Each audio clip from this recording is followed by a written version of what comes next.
Boa tarde, bom dia, boa noite para quem está vendo essa aula gravada, seja bem-vindo. Muito obrigado a todas as pessoas que estão vendo online. Hoje é dia 15 de 10 de 2020, dia dos professores. Acho que, se eu não me engano, deixa eu contar bem aqui, o meu não, meu sétimo dia dos professores hoje. Olha que legal. Já são 7 anos de professor e eu quero agradecer muito você que sempre está aqui comigo, a todos os meus alunos. É claro que não existe professor sem aluno, então muito obrigado. Eu sou muito feliz. Eu sou um professor, gente, porque eu sou muito feliz por ser professor. Eu sou muito feliz mesmo. É claro, tem todas as dificuldades, mas eu realmente faço o que eu amo fazer. Dou aula de uma matéria que eu sou apaixonado, de assuntos que eu sou apaixonado. Vocês devem perceber, né? Porque meu olhinho, eu tenho certeza que meu olhinho brilha na hora das aulas. Então, é isso aí. Muito obrigado por tudo. Hoje eu vim com a camisa Eu sou professor, como se fosse um super-herói, porque às vezes eu me sinto realmente isso. Eu sou eu penso que ser professor é realmente fazer uma grande diferença na sociedade, por isso eu sou professor, porque eu sou o tipo assim, tipo, não me acostumo muito com a sociedade e por isso eu estou sempre tentando trabalhar para mudar um pouquinho essa sociedade. Quero agradecer a todo mundo que mandou mensagem para mim de Feliz Dia dos Professores.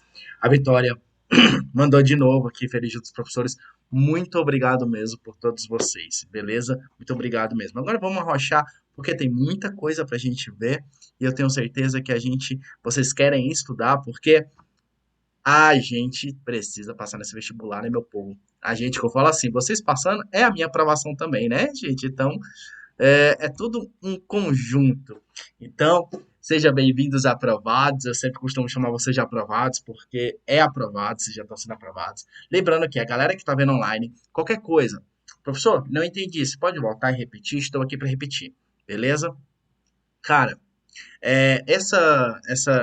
eu coloquei para vocês ó, o material que eu enviei para vocês darem uma olhada, dar uma estudada. Enviei ontem, foi ontem, não lembro, não tô lembrando agora. Foi ontem? Acho que foi ontem, isso. Foram 16 questões, todas elas de análise de gráficos, infográficos, de análise de dados. Normalmente essas questões caem em disciplinas de física, matemática e por aí vai, análise de dados no geral. No entanto, elas são as questões mais difíceis quando você vai responder relacionada à história, porque ela basicamente é análise de dados. Vocês estão tendo contato, quando você olha uma questão com dados, você está tendo contato com uma fonte histórica. Dados, informações do passado são fontes históricas que falam muito sobre aquilo. Então, eu vou tentar ajudá-los a entender, a compreender essas questões para tentar respondê-las da melhor forma possível. Primeiramente, vou fazer uma pequena introdução aqui de elementos dos gráficos. O que que você tem que olhar? Quando tiver um gráfico, você, beleza, pegou uma questão, você está respondendo a prova e pá, tá com um gráfico na sua frente. A UF faz muito isso e a UE também faz, coloca questões com gráficos, questões relacionadas tanto à geografia quanto à história. O que é a primeira coisa? O título é o básico, né? Você vai entender as informações daqueles dados, como qualquer fonte histórica. A gente vai ter um momento onde nós iremos analisar apenas questões com imagens. Vai ter a imagem, como você pode analisar essa questão para responder, para acertar a sua questão. Então, a primeira coisa, elementos gráficos. Alguns elementos importantes incluindo os gráficos, que são eles. Título, na maioria possui um título que indica a informação a qual ele se refere, beleza? Então, você vai olhar o título. Olhando o título, você já tem que ter aquela base de contexto que você precisa analisá-lo. Fonte, a maioria dos gráficos obviamente, principalmente em provas, contém uma fonte, ou seja, quais as informações retiradas junto ao ano. Então você olha o título e olha a fonte, que é de extrema importância, pessoal, porque com a fonte você consegue definir quem produziu os gráficos, para quem foi produzido, quando foi produzido, então tem todas as informações do gráfico. Então olha a fonte. Números, o mais importante, pois é deles que precisamos para comparar as informações dadas pelos gráficos usados para representar quantidade ou tempo. Então, normalmente os gráficos de história estão relacionados a tempo. Pode ser que não, mas a maioria está relacionada a tempo. E você vai ter que comparar. Você vai olhar um determinado ano e comparar. E é interessante porque, quando eles colocam esses dados, eles estão pedindo muito mais do que a informação que está contendo nos dados. Eles estão pedindo também o que você sabe que está caindo naquela data. Esse é o mais difícil.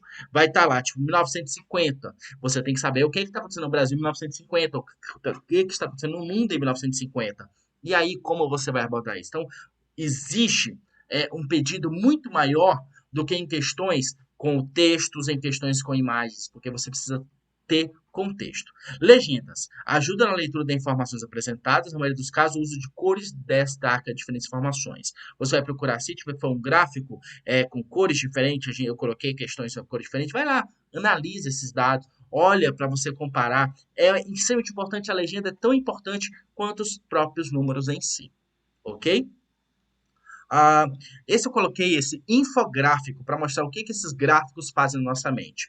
Então você precisa entender isso. Eles são feitos de textos, esses textos podem emitir alguma determinada questão, informações, imagens, textos com imagens também é muito colocar. Então essa aqui basicamente é a importância dos infográficos na hora da representação e é isso que eles estão pedindo. É essa memória de longo prazo a qual e o conhecimento, obviamente, que o infográfico está pedindo para você, que eles vão evocar na hora dessas questões. Então, isso é básico.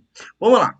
Agora vamos para as dicas, né? Dicas para ler e interpretar gráficos. Eu coloquei 3 dicas fáceis, 3 dicas rápidas, a qual você precisa responder. Na hora que você pegar um gráfico, você vai lembrar dessas dicas. Você vai lembrar, obviamente, né? Você vai lembrar dessas dicas e vai lembrar. Primeiro, confira as informações do gráfico, batem com os enunciados do texto. Então, você vai pegar, viu todas as informações? Você lembra aquelas 4 coisinhas que eu pedi para você olhar no gráfico? Pois é, você vai pegar, olhar e vai ver se bate com o enunciado da questão. Faz relação?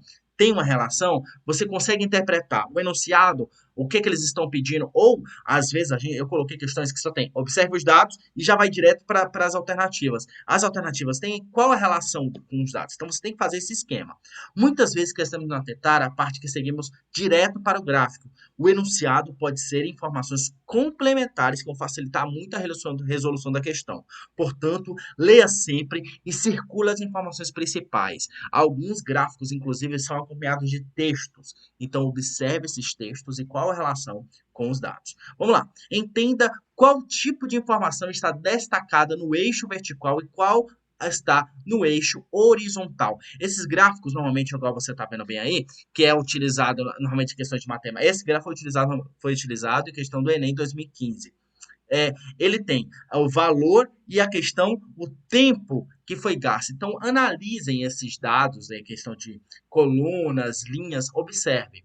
Aí até está falando aqui, só vou pular um pouquinho. Só de observar as informações de cada eixo, já conseguimos identificar que a perda de Y foi muito maior que foi comprada a R$ 55 e foi vendida a 10 mil, depois de 14 anos. Já o carro X foi comprado a R$ 30.000 e vendido a 15 mil. No enunciado, a questão não fala do preço que ele comprou e vendeu o carro, mas as informações está implícita no gráfico. Então, boa parte das questões e informações é apenas análise de gráfico. No entanto, meu povo, pouca gente analisa os gráficos de forma correta. Vamos lá entender a questão 3. A terceira dica. Interprete com calma, pois geralmente as questões são contextualizadas. Se antes mesmo de você ler o gráfico você já se assustou, relaxe. Então não se assuste. Normalmente esse resumo é abordado de forma contextualizada, que facilita a resolução. É muito comum conter dados relacionados a contextos históricos. Um bom conhecimento sobre o contexto ao qual o gráfico está se referindo te ajudará a compreender sem dificuldades. Então, quando você pega uma questão com gráfico e você consegue entender o contexto que esse gráfico está inserido e a gente vai treinar isso, com certeza vai te ajudar.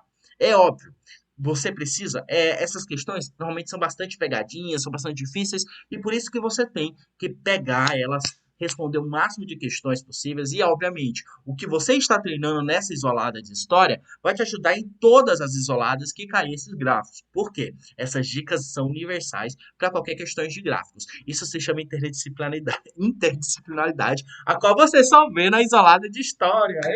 Porque, né, gente, aqui é foda demais.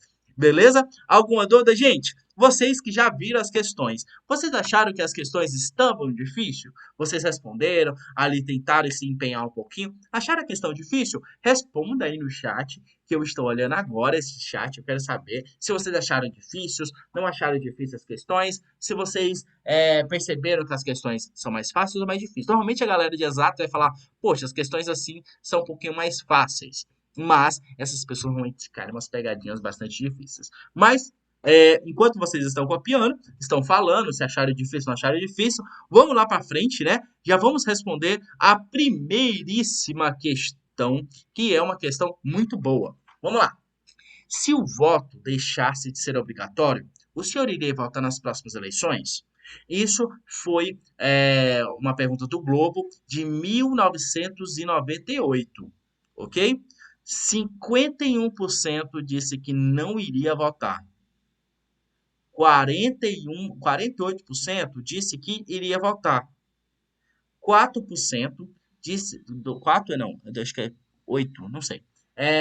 Disse que não, aliás, um e pouco, né? 1%. Disse que não sabe opinar. Conforme a pesquisa do Ibope, atualmente, mais da metade dos eleitores não faz questão de votar. Isso poderia, obviamente, mudar muito para hoje em dia, mas é uma questão que mostra muito a nossa relação com a questão de votar.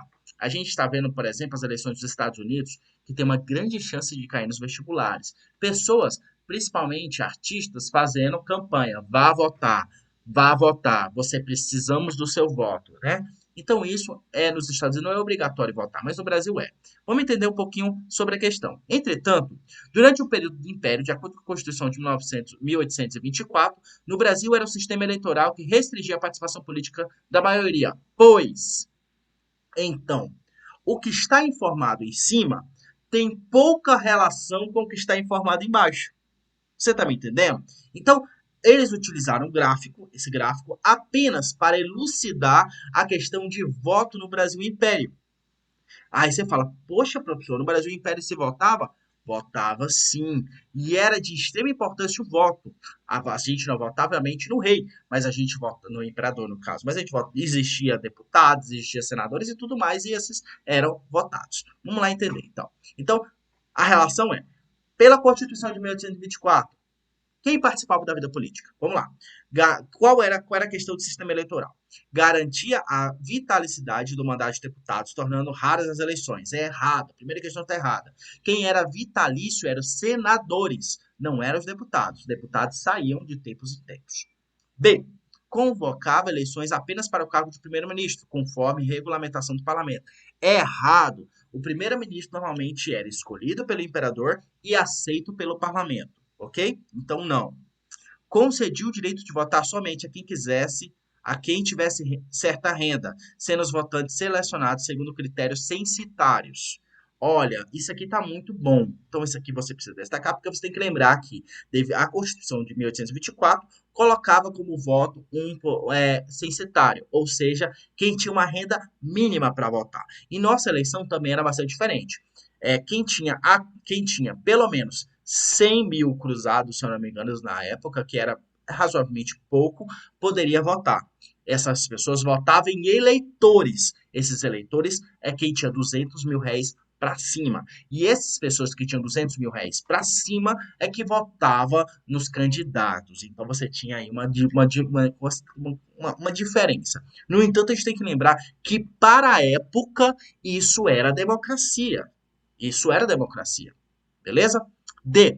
Promover eleições em Portugal com validade para o Brasil é errado. Não tem nada a ver. O Brasil já estava muito independente em 1824. E. Permitir apenas às camadas das elites portuguesas o direito de eleger seus representantes, limitando a influência da aristocracia rural brasileira. Também errado. A gente está falando de Brasil independente, então não tinha essa elite portuguesa no Brasil. Já existia elite brasileira no Brasil. Então, obviamente, a pergunta C, que está correta, concedeu o direito de votar somente a quem tivesse renda, sendo os votantes relacionados segundo critérios censitários, ou seja, segundo critérios de renda. Votava em quem era mais rico. Beleza? Então vamos lá entender um pouquinho sobre essa questão, tá bom? Primeiro, a primeira Constituição brasileira otorgada por Dom Pedro I em 1824. Então não se esqueça, temos duas constituições durante esse período mais ou menos. A Constituição de 1823, chamada de Constituição da Mandioca. Essa Constituição foi proibida, não deixou passar por Dom Pedro I. Dom Pedro I então convoca ali umas eleições, né, na chamada Noite da Agonia, e aí então é feita uma nova Constituição, que é a Constituição de 1824, que era considerada na época uma das constituições mais modernas e liberais para a época.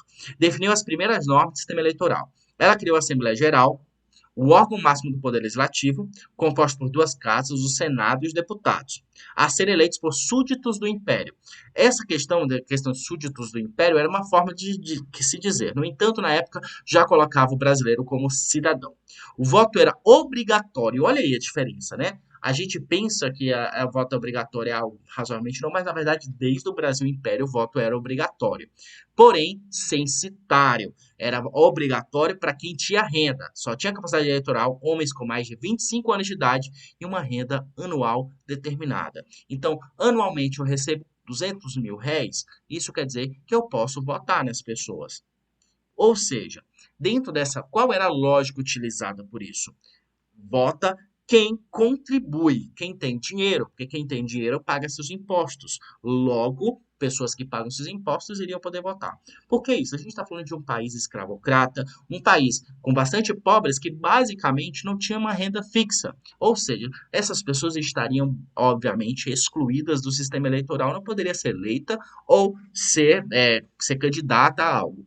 Então, era uma ideia de restringir a pagantes de impostos a necessariamente a quem poderia votar. Outra característica importante do voto no Império era votações inicialmente ocorriam em 4 graus. E aí que é muito interessante você saber disso. Os cidadãos da província votavam em outros eleitores, ou eleitores mais ricos. Os compromissários que elegiam os eleitores da paróquia, que por sua vez elegiam os eleitores da comarca, as quais finalmente elegiam os deputados. Quanto aos senadores, basicamente eram nomeados pelo imperador. Posteriormente, o sistema foi simplificado por 2 graus, com eleitores da paróquia e das províncias, com a 1881, a Lei Saraiva introduziu o voto direto, mas ainda censitário. Deste modo, até o fim do Império, somente 1,5% da população brasileira tinha capacidade eleitoral, ou seja, apenas 1,5% da população brasileira na época, em 1881, recebia mais de 100 mil réis. Entendeu? Então você tem praticamente excludente, um sistema bastante excludente. No entanto, a gente tem que lembrar outro fator também. Por incrível que pareça, 1,5 era um número alto se comparado a outros países da época, inclusive como os Estados Unidos. Os Estados Unidos, na época, você tinha uma votação bastante menor. E aqui eu coloquei essa charge para vocês saberem, né? Mas eu sou cidadão brasileiro. E aí o juiz fala: ninguém é cidadão ganhando 300 mil réis. Fora. Então você tem essa concepção de cidadania, dessa concepção de poder estar na mão dos mais ricos. Uma concepção que podem colocar na sua prova é: isso é real hoje em dia? Ainda o poder está na mão dos mais ricos? O pobre pode votar, mas esse pobre tem o poder do voto? Ele vota em realmente o que ele quer? E você pode falar, a gente está vivendo anos de eleições. Então, muito provável que questões sobre eleições possa cair na sua prova. Então, você tem que ter essa visão macro. Alguma dúvida sobre essa questão, pessoal? Alguma questão? Vocês gostariam de comentar algo sobre essas questões?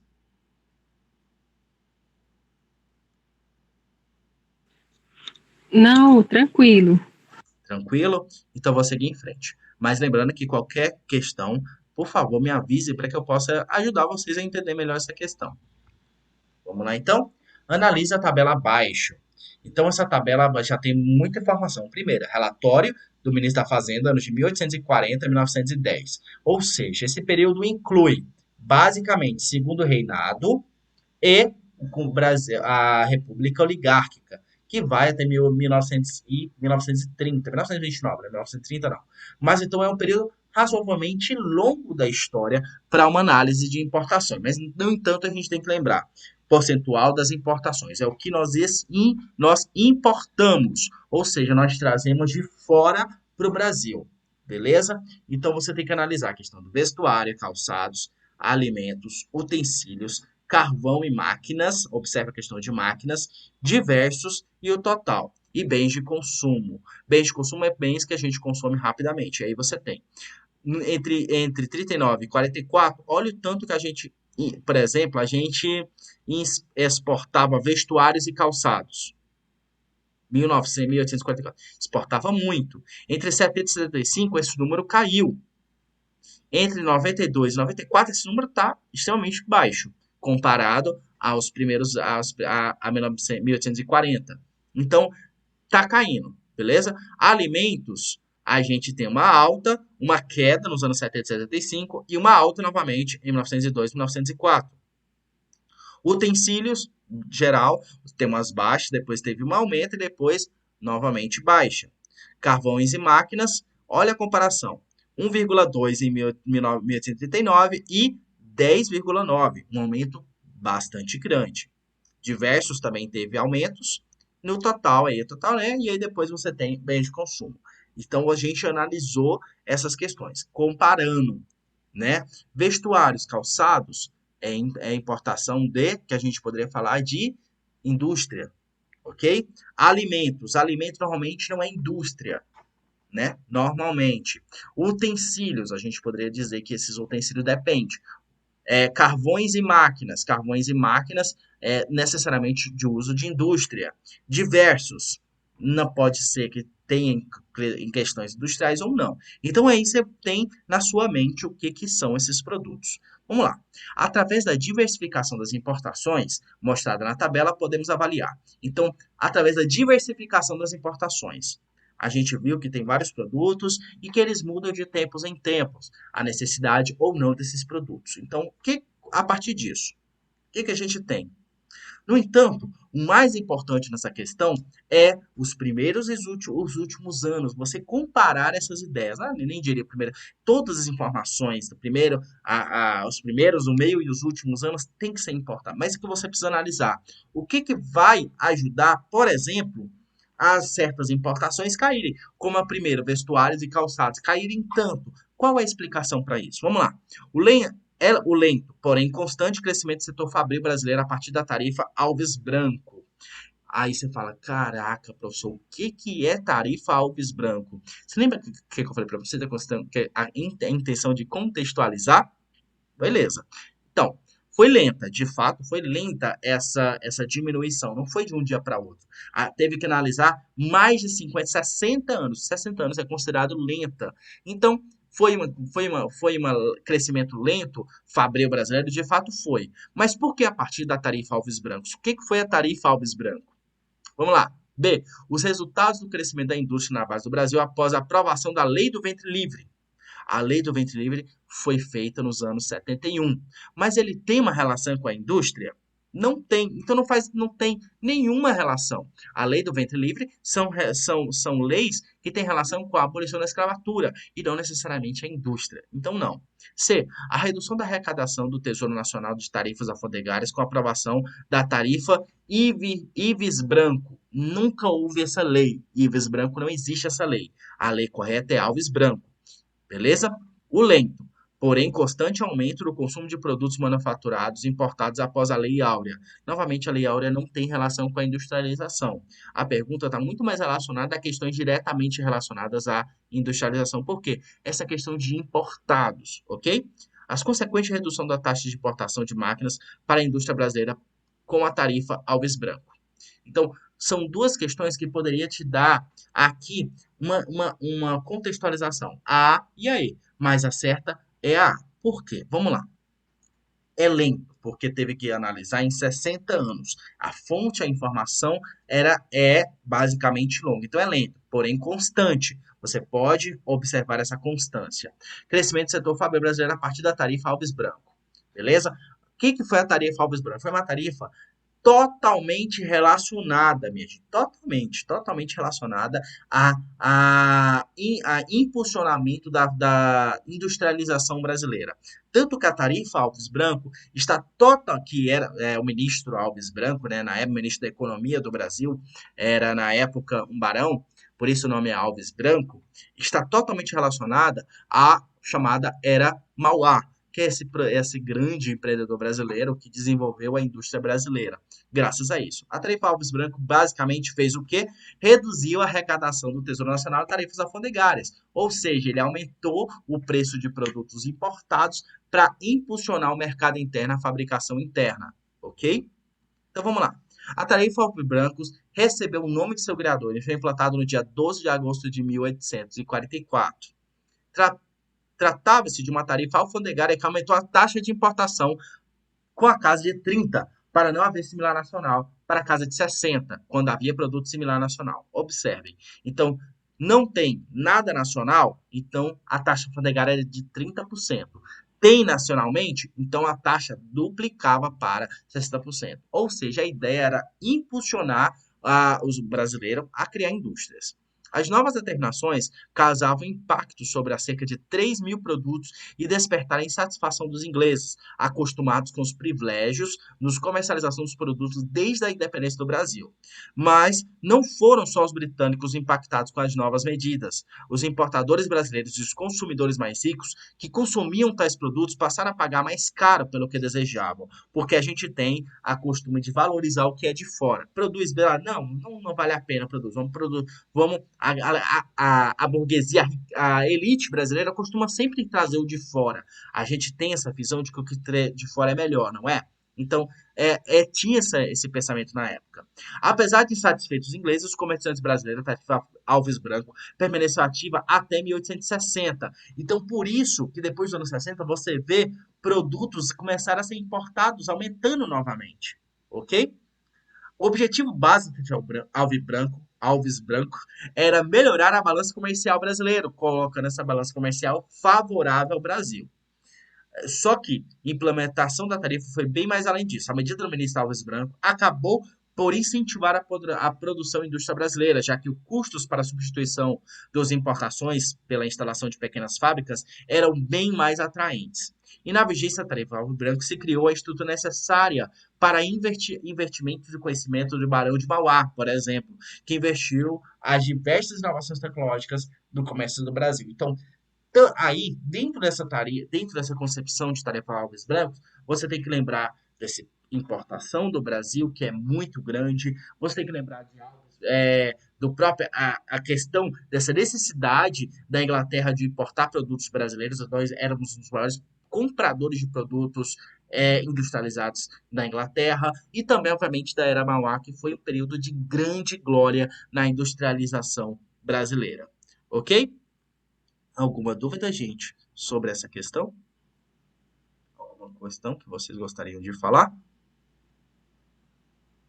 Vou seguir em frente, então. Qualquer coisa, dá um grito aí, beleza? Vamos lá para a questão número 3. Estamos indo razoavelmente bem. Eu quero chegar pelo menos até a questão 14. Até a questão 14 não, até a questão 7. Vamos lá. Uma pergunta sobre anos 70. Então, anos 70, obviamente, tem que fazer regime militar. O presidente Médici declarou que o Brasil é um país rico, mas o povo é pobre.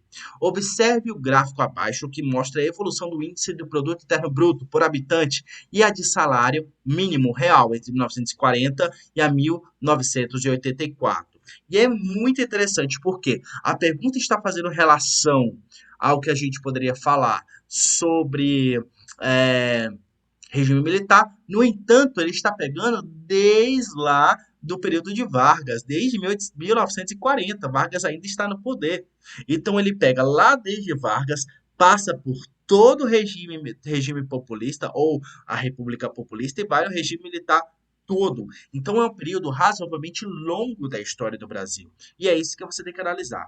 Então, você tem que analisar como que o índice do PIB aumenta e qual o índice do salário mínimo. Ou seja, e aí você tem a questão do salário mínimo sempre abaixo do PIB. Então, o PIB pode aumentar o tanto que for, e aí vocês observem, principalmente entre 65 e 75, que o PIB deu um salto gigante. No entanto, o salário mínimo caiu. Por que disso? Por que, que o índice de salário real caiu? Porque a inflação vai aumentar. Inflação quer dizer que o nosso poder de compra está baixo. Então, esse salário mínimo já não dá conta de pagar as despesas básicas. E eu preciso que vocês observem esses dados, esse comparativo entre salário e o PIB, porque sempre isso é citado. Vamos lá, então? De acordo com o gráfico, qual das conclusões está correta? Ou seja, tem um enunciado, mas também tem a questão dali da pergunta. Vamos lá. Durante o regime populista, 1945 a 1964, o PIB por habitante cresceu na mesma proporção que o salário mínimo real? Erradíssimo, não tem nada a ver, né? No regime militar de 1964, e aí você... Por que nada a ver, professor? Vamos voltar aqui. Olha ali. Durante o regime populista, que vai de 45 a basicamente 61, você tem ali, o salário mínimo teve uma queda drástica e o PIB continuou aumentando. O PIB continuou aumentando, ok? Então você descarta isso. Descarta completamente. O que muito provável deve ter acontecido é a questão do salário. Com o salário mínimo, aumentou, principalmente após Juscelino Kubitschek. Vocês podem observar que mais ou menos ali, poderemos dizer 45, 50, aliás. O salário mínimo aumenta, mas o PIB continua também aumentando. No entanto, a gente tem que ver que durante a República Populista houve uma queda muito maior do que seu aumento, né? Vamos seguindo então. No regime militar, 64 a 85, o PIB por habitante foi duplicado, enquanto o salário mínimo real se manteve estável. Será que foi estável? Olha ali. Está estável? Não está, está em queda. Estável é quando tem uma linha reta. No entanto, não tem. Teve uma queda. Um ligeiro aumento. Depois continua em queda. Então está errado. Então, essas questões normalmente você tem que ir indo e voltando. Isso é natural. Em relação a 1940, o governo de Getúlio Vargas conseguiu um aumento real, tanto do salário mínimo quanto do PIB por habitante. Será? Não, né? Então, você pode notar novamente aí o PIB está caindo. Durante o governo de Getúlio Vargas, a gente poderia falar que, na verdade, o PIB caiu junto com o salário mínimo. Vocês podem observar bem ali. Provavelmente durante o começo da guerra, no começo não, no meio da guerra, no meio da Segunda Guerra Mundial, né? Onde teve uma importação, onde todos os produtos, o PIB do mundo inteiro começou a cair. Vamos lá. Durante o regime militar, o PIB por habitante cresceu acima 3 vezes em relação a 1940, enquanto o salário mínimo caiu pelo menos na metade do valor de 1955. Será isso, gente? Ali você tem o salário mínimo em 1955, que estava acima do 100, ou seja, estava razoavelmente alto. No entanto, durante o regime militar, nos anos 75, está muito abaixo do que estava em 1955. Então, essa questão está correta. Foi durante o regime populista e militar que os índices, respectivamente, a maior alta do PIB por habitante e da maior baixa de salário mínimo real foram atingidos. É errado. Então, com certeza, apenas indo e voltando, vocês podem observar que a gente ia e voltava toda hora. Apenas a análise de dados indo e voltando, com cuidado, com calma, você consegue responder essa questão. Então, com certeza, tá todas as informações dentro do seu slide. Mas vamos entender melhor isso aqui. E aí, ditadura militar.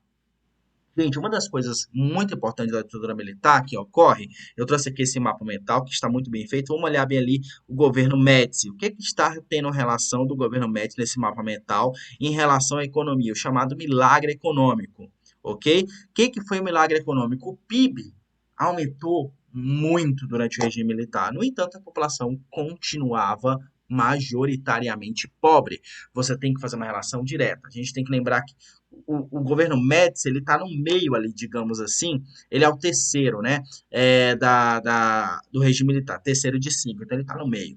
Então, é dele que a gente vê o chamado milagre econômico, onde o PIB aumenta muito, mas esse PIB aumenta, aumentando também a inflação, porque a gente começou a gastar muito, a gente começou a pegar muitos empréstimos e logo isso vai ter efeito direto no trabalhador. Esse trabalhador começou a ganhar pouco, cada vez uma miséria aumentando cada vez mais. Durante o regime militar, a gente podemos observar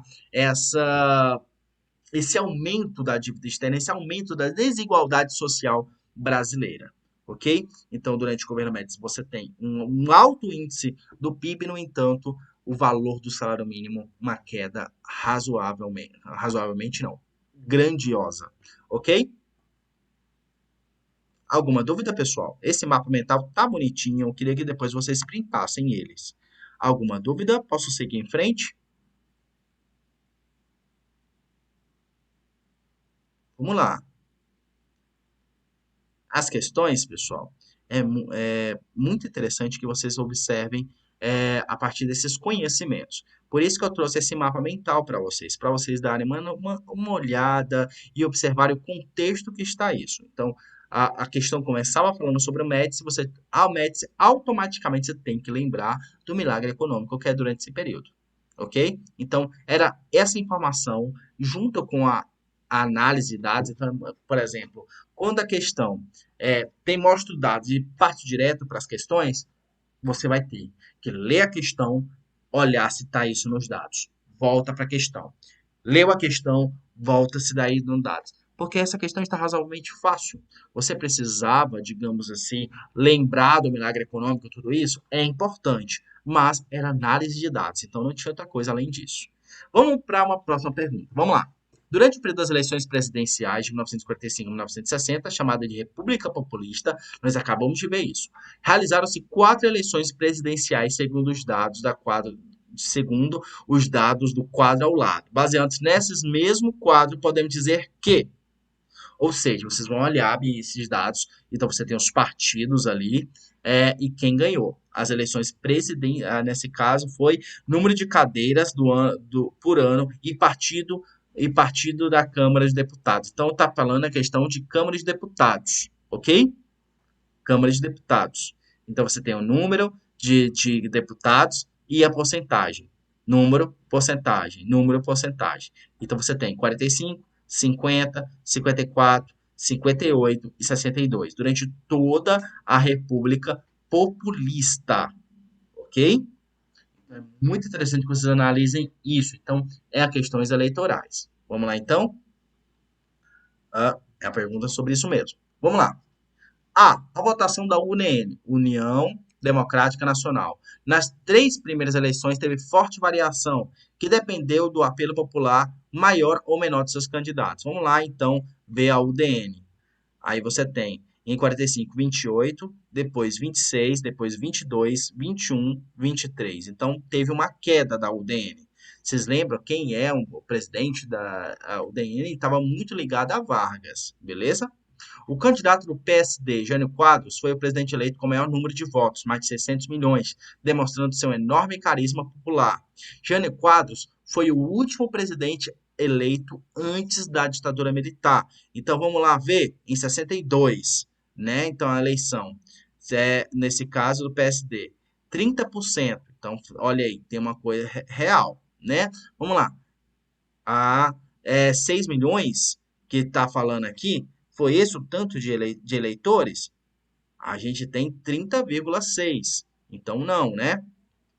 C. O PSD teve a baixa percentual eleitoral de 1950, já que muitos de seus eleitores acabaram sufragando o nome de Getúlio Vargas. O PSD teve baixo percentual eleitoral nesse caso, 1950, vamos lá?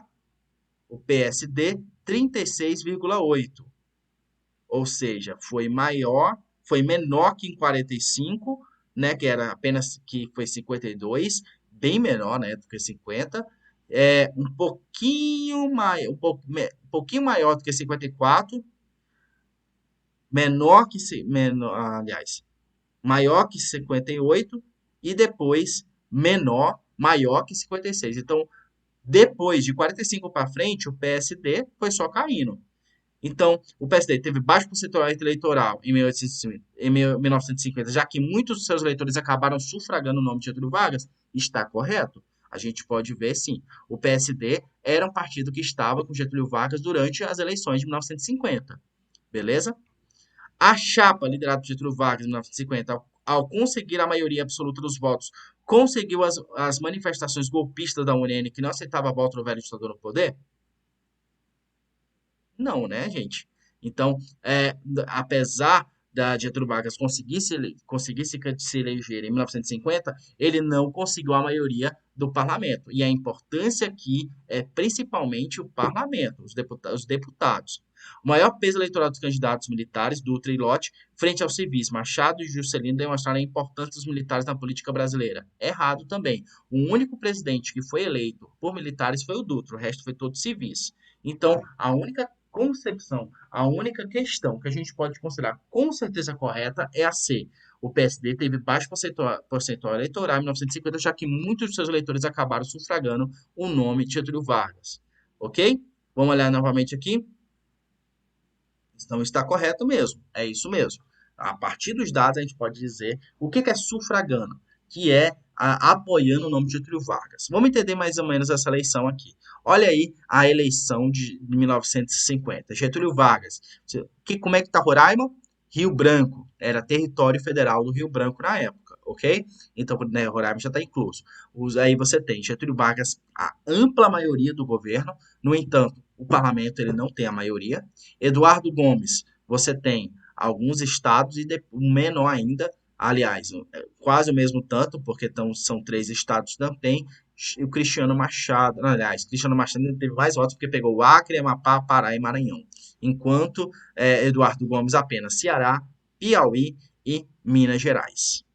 Gente, essa questão precisava de muita contextualização, precisava lembrar o que é República Populista, precisava lembrar essas eleições, mas também a maioria, 60% dos dados para responder essa questão estava nas informações da questão, nos dados, no gráfico. Alguma questão?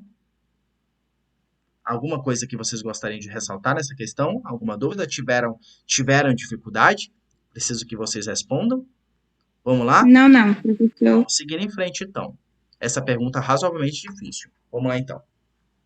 Ai, gente, essa pergunta é muito boa, essa pergunta, porque ela traz muita confusão, deve ter trazido muita confusão para vocês na hora de responder. Observe o gráfico e a cenário alternativo que apresenta uma interpretação correta dos dados. Então, você tem número de mortos por país durante a Segunda Guerra Mundial. Qual era quem foi que mais morreu pessoas? A gente falou disso quando eu estava vendo a parte teórica da história, né? Aqui você tem a divisão dos forças do eixo e forças aliados. Então, a ampla maioria, quem mais morreu pessoas foi da União Soviética, beleza? A maioria que morreu são civis. Olha a legenda tem muita importância para responder, ok? A China, a maioria que morreu foi civis. Na Polônia, a maioria que morreu foi civis. Na Indonésia, só civil, beleza? Na Índia, praticamente só civil. Na Iugoslávia, maioria civil. Na Indochina francesa, só civil. Na França, maioria civil. No Reino Unido e nos Estados Unidos, unicamente militares. E observe, lembrando que, no caso do Reino Unido, houve bombardeio, mas o Reino Unido já tinha esvaziado as cidades na época. Então, por isso que a maioria que morreu foi praticamente de militares, os milhões foram militares. Nem se fala nos Estados Unidos. O único local que foi atacado nos Estados Unidos foram o Havaí, Pearl Harbor, porque o resto a gente não tem, né? Lituânia, só civil. Tchecoslováquia, só civil. Grécia, só civil. Birmânia, só civil. Letônia, só civil. E aí você tem, praticamente, os civis estão morrendo a rodo, né? Na questão do eixo, você tem no eixo, a maioria que morreu foi militares. Podem observar, militares. Maioria que morreu. No Japão, a maioria que morreu, militares. Na Romênia, a maioria civil. Na Hungria, a gente tem ali, a gente pode observar metade, metade. Na Itália, praticamente militares. E outros, a gente pode observar outros em outros países, a maioria foi civil e militares. Ok? Se a gente fosse pegar Brasil, se a gente fosse colocar em um quadro, Brasil, só militares, unicamente. Vamos lá. E aí já vai direto para as alternativas. Os países vencedores tiveram menor perdas humanas? Quem ganhou a guerra? Olha aí a contextualização. Quem ganhou a guerra? Aliados ou eixo? Aliados.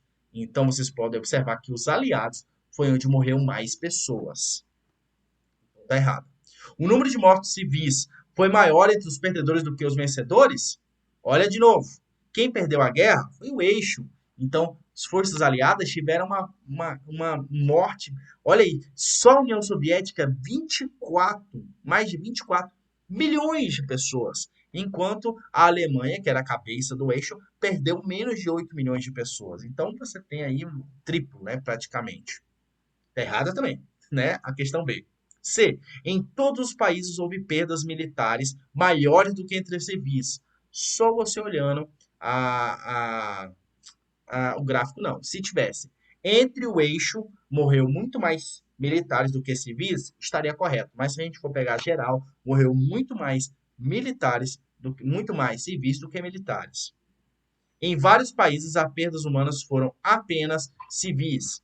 Correto? Se você olhar, sim. Se você pegar Lituânia, Tchecoslováquia, Birmânia, Letônia e Indochina Francesa, metade das forças aliadas só morreram civis. Então a gente poderia dizer sim que a maioria desses países foram mortes civis. Então a única questão que está mais perto, com certeza, porque as outras estão completamente erradas dentro dessas concepções. E novamente você utiliza a concepção de contextualização e análise de dados, duas questões de muita importância para você analisar essa questão. Então vamos lá, só ver a questão aqui, uma rápida explicação sobre as mortes da Segunda Guerra Mundial. A Segunda Guerra Mundial foi um conflito militar mais mortal da história. Não morreu muita gente. Entre 70 e 85 milhões de pessoas, que representam, para a população da época, 3% da população mundial. Em alguns países perderam, obviamente, muito mais, principalmente quem estava ali no meio. A tabela abaixo, no caso ali que vocês estão vendo, foi questão de vidas, de perdas humanas de países. A estatística de fatalidade da Segunda Guerra Mundial varia em estimativas de mortes, variando de 70 a 85 milhões, ok? Em alguns países como a União Soviética, o texto abaixo está falando, né, no finalzinho, União Soviética e a China perderam muito mais. Foram os países que mais perderam pessoas na luta da Segunda Guerra Mundial. E aqui eu trouxe para vocês essa divisão, né? O eixo e o aliado, que essa era a informação teórica mais importante para você responder essa questão. Lembrar essa questão de eixo e aliados. O eixo perdeu a guerra.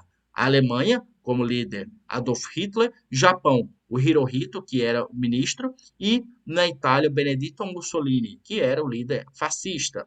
Já os aliados, União Soviética, Joseph Stalin.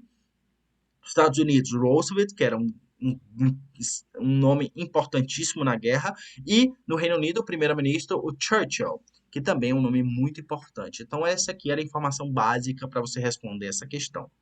Alguma dúvida? Podemos partir para a questão da Primeira Guerra Mundial. Achei, Podemos. a Juliana colocou, achei difícil a questão 5. A questão 5 realmente estava difícil, porque ela precisava era muito mais informações sobre o tema do que necessariamente análise de dados. Não se preocupe que você não está errada, não. Ok? Beleza? Então, essa informação, voltando aqui à questão 5, era uma informação que você precisava dessas informações, ok? Dessa importância de eixo e aliados. Então, você precisava interpretar dados, mas também você tinha que lembrar quem estava certo e quem estava errado. E aí, você basicamente vai por eliminação, porque se você pensar, todas estão erradas. Professor, todas estão erradas?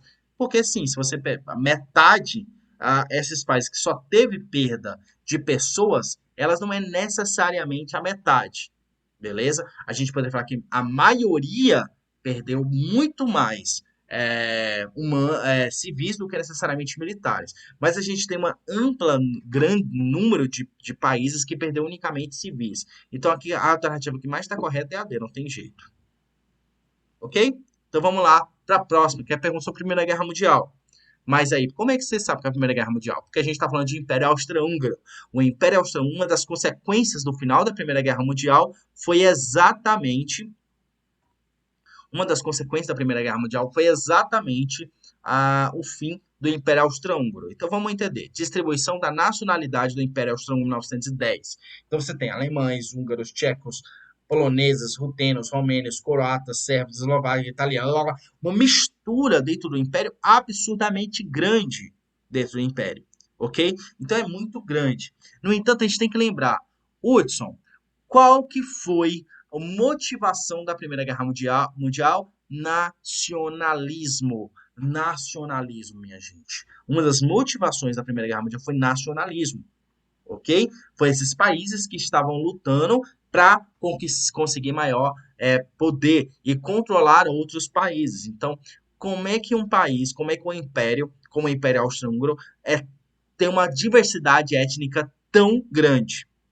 Nem diversidade étnica, nacionalidades. Então, são pessoas que não falam, eu sou do Império Austro-Húngaro. Não, eles falam, eu sou ruteno. Eu sou ruteno, nacionalidade, nacionalismo. Eu sou croata, eu sou servo. Isso é nacionalidade, ok? Então você vai ter que analisar isso. No entanto, com base no infográfico, é correto afirmar, cara, essa pergunta também está muito difícil, porque você tem que lembrar porquê da Primeira Guerra Mundial, a motivação da Primeira Guerra Mundial, a história do Império Austro-Húngaro, por que ele se desfez, ok? Então, são muitas informações, mas é uma interpretação desses dados. Então, vamos lá. A principal característica do Império Austro-Húngaro, no início do século XX, era a articulação entre diversas nacionalidades através de um democrático regime parlamentarista inspirada na experiência inglesa. É totalmente errado. A gente tem que lembrar uma informação que eu estou lembrando bem aqui, que é muito importante para você fazer uma relação. Será que todo mundo vivia em paz? Não vivia. Como é que a Primeira Guerra Mundial começou? Um nacionalista sérvio matou o arquiduque Francisco, Ferdinando, aliás, o arquiduque Ferdinando, que era um dos grandes, seria como é que se fala? Seria o herdeiro do trono do Império Austro-Húngaro. Então você tem um nacionalista de outro país que estava dentro do Império Austro-Húngaro matando o herdeiro do trono. E por causa disso começa a Primeira Guerra Mundial. Lembraram disso? Então era essa informação principal, digamos assim, que você vai precisar para responder, precisaria para responder uma questão parecida. Vamos lá. Então a A está completamente errada. Nós tínhamos o imperador não tinha até um parlamento, mas um parlamento bastante fraco. Quem mandava mesmo era o imperador. O Império Austro-Húngaro constituísse como uma reação nacionalista à ofensiva do Império Napoleônico, que procurou incorporar antigos domínios do rei de Habsburgo ao Sacro Império Romano-Germânico. Essa questão está completamente nada a ver. Essa alternativa misturando a questão de Império Napoleônico com o Sacro Império Romano-Germânico não tem nada a ver, então apaga. C. A inabilidade política em lidar com as minorias foram fatores importantes no agravamento de tensões que desembocaram na fragmentação e colapso do Império Austro-Húngaro em 1918. É uma questão, uma alternativa que está muito boa, porque realmente, olha ali, olha aqui que o gráfico está querendo mostrar a diversidade de nacionalismos dentro do Império Austro-Húngaro. E, obviamente, essas tensões causaram a Primeira Guerra Mundial. E no final da Primeira Guerra Mundial, esses países, esses nacionalistas, gritaram mais alto exatamente para pôr fim. Então, como já estava em processo de humilhar todos os países da Tríplice Aliança, nesse caso, era mais fácil, então, obviamente, desintegrar o Império Austro-Húngaro era uma humilhação ao imperador que causou essa Primeira Guerra Mundial. Então, sim, é uma alternativa muito boa. Vamos ver as outras? D. A indiscutível maioria eslava levou o Império Austro-Húngaro a articular-se com a Rússia e a Inglaterra na formação da Tríplice Entente, que combateria alemães, italianos e franceses durante a Primeira Guerra Mundial. Meu Deus, essa questão aqui, se você marcou essa, por favor, vamos voltar a estudar a Primeira Guerra Mundial, porque é importantíssima.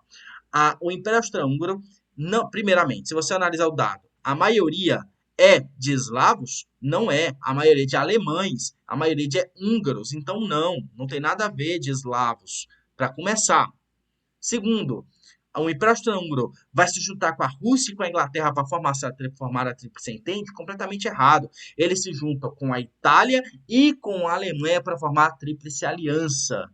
Primeiramente, então você é totalmente ao contrário, ok? Apesar da heterogeneidade da Constituição do Império Austro-Húngaro, a questão das nacionalidades não se revelou relevante no contexto da Primeira Guerra Mundial.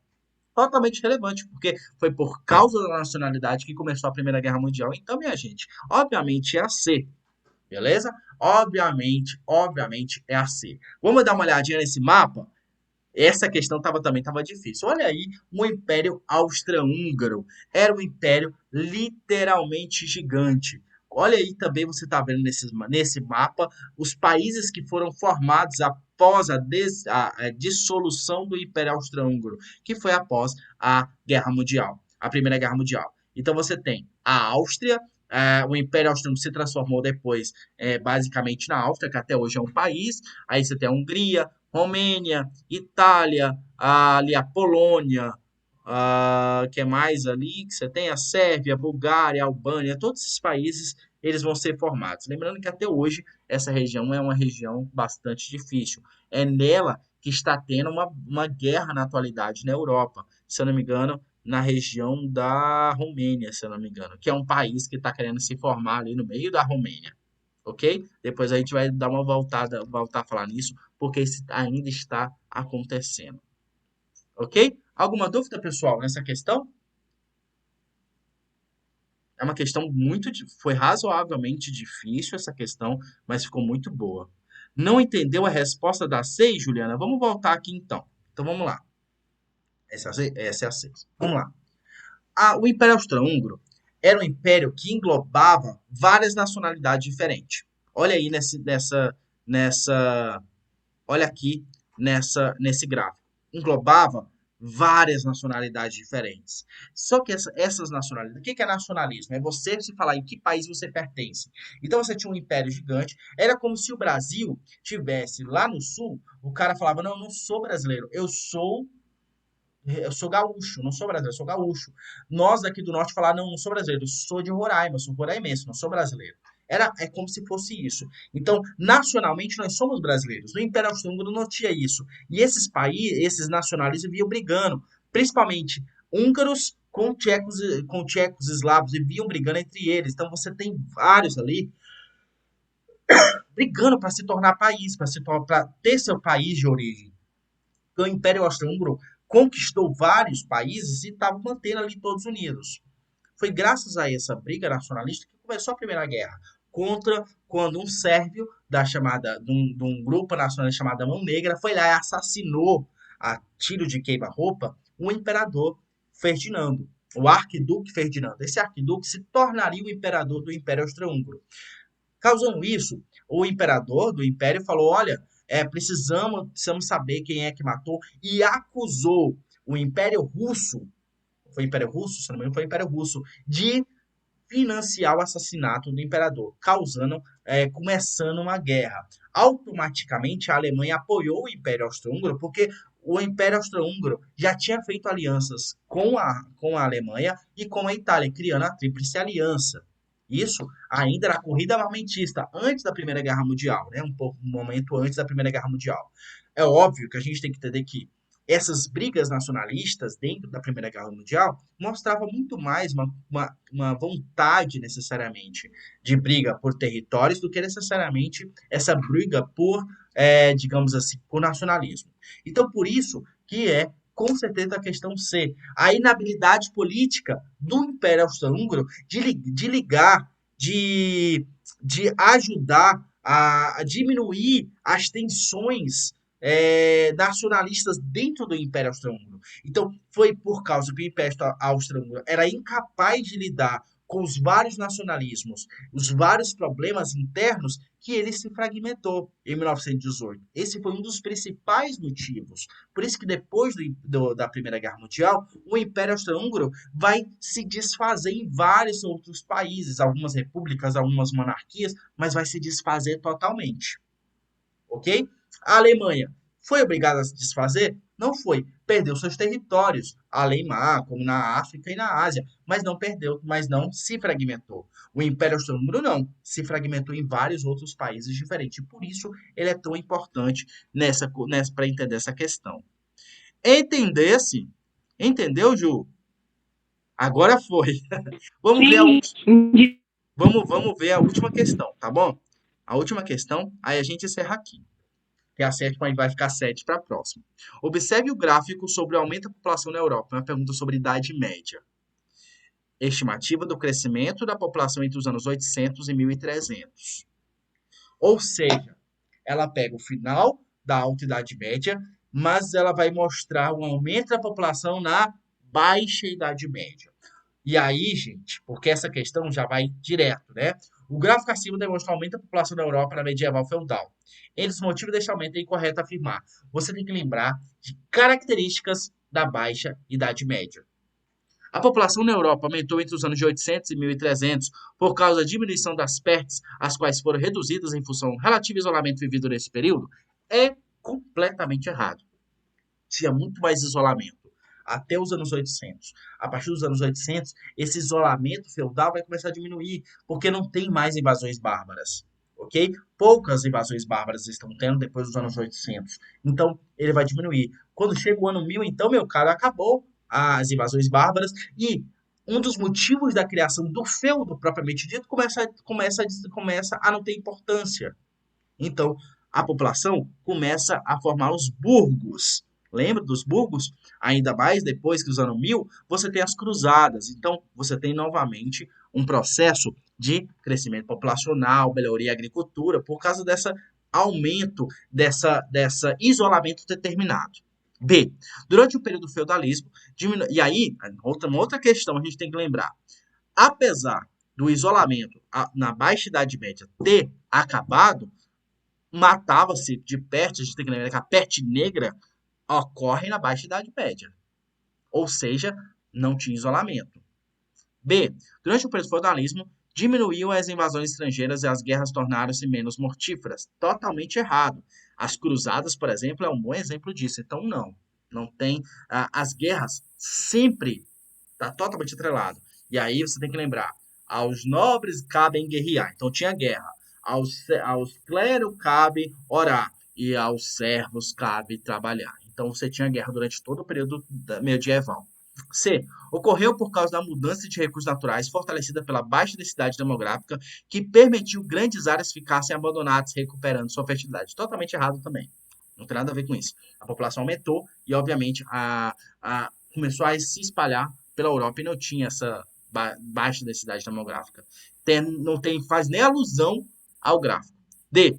Houve uma melhoria na dieta, com maior oferta de alimentos em função de novas tecnologias criadas nessa época, contribuindo para a queda da mortalidade. Será? Essa questão tá boa, vamos deixá-la aí. E o aumento da população ocorreu exclusivamente por causa do fim das invasões bárbaras, até mesmo porque a rotação de culturas e as inovações tecnológicas ocorreram depois do século XV. Exclusivamente, não, gente. Primeiro que ao fim das invasões bárbaras, não vai ocorrer. Existe outros motivos para o aumento do crescimento. Então, não. Vamos ver. Peraí. Era a pergunta populacional. Aumento é incorreto afirmar. Então, vamos lá. Vou ter que revisar a questão novamente. A população aumentou entre 300 por causa da diminuição de PETs, que foram a diminuir em função do relativo isolamento vivido até o momento. Então, você pode... Ai, gente, me confundi totalmente nessa questão. Meu Deus do céu. Eu passei por cima do incorreto, apesar de saber que a E estava correta. Então, vamos lá, então. Desculpem, me perdi. Então, a A está correta pelo fato, no caso de diminuição de PETs. Houve uma diminuição de PETs, sim, mas a mortalidade ainda estava bastante alta. Beleza? Então a questão está correta. Essa A está correta. Pelo fato de que houve uma melhoria, houve diminuição dessa população enclausurada, o que fez com que a população aumentasse. A B está correta? Durante o período feudal, diminuir as invasões estrangeiras e as guerras tornavam-se menos mortíferas. Até 800 começou a diminuir. No entanto, as guerras foram mais fora da Europa por causa das cruzadas. Então, ela está correta. Meu Deus, como eu me perdi assim. C. Ocorreu por causa da abundância de recursos naturais fortalecida pela baixa densidade demográfica, que permitia as grandes áreas ficassem abandonadas. Gente, essa questão está muito doida. Realmente está muito doida. Porque isso aqui está errado também, né? Ocorreu por causa da abundância de recursos naturais. Tinha recursos naturais em abundância na Baixa Idade Média, mas áreas abandonadas, nunca tinha visto falar disso. D. Houve uma melhoria da dieta com maior oferta de alimentos. Essa questão está correta, está totalmente correta. E aí é a que mais está errada de todas. Desculpe aí a confusão, beleza, pessoal? Mas vamos ver bem aqui as características da baixa idade média em relação a principalmente esse aumento populacional. É um período de inovações técnicas de crescimento populacional. O aumento da população da Europa é um processo de curso do século VIII até o século XI. Uma série de fatores explica esse crescimento populacional. Recuo de epidemias a partir do século XIX, século VIII, que vai diminuir essas várias epidemias, as pessoas vão melhorar, vão comer mais e por isso vão estar mais saudáveis, apesar que o grande boom da peste negra vai ser durante a Baixa Idade Média. No entanto, as pessoas já estavam melhores em condições de vida, tinha uma população maior, digamos assim. E aí você tem. Por que tem muitas mortes durante a peste negra? Porque a população estava muito grande. Ok? O caráter concentrado nas guerras medievais, uma vez que ficavam restritas a pequenos locais e continham poucos soldados. Então você tem, no meio da Europa, dentro da Europa, a gente tem, principalmente dos anos 800 para frente, a chamada trégua de Deus ou paz de Deus. As guerras vão ser fora, vão ser as cruzadas, e não internamente.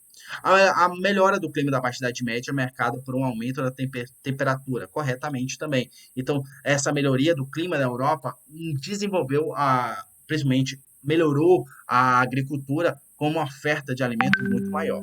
Inovações técnicas que garantiam maior produtividade agrícola. Então, graças às cruzadas, a essa relação com outros povos, você vai ter um desenvolvimento técnico muito maior, ok? Ok, Então, não, teacher. deixa eu só encerrar a gravação, rapidão. Então, beleza, pessoal, a gente se vê na próxima aula. Na próxima aula vamos ver as outras 7 questões, ok?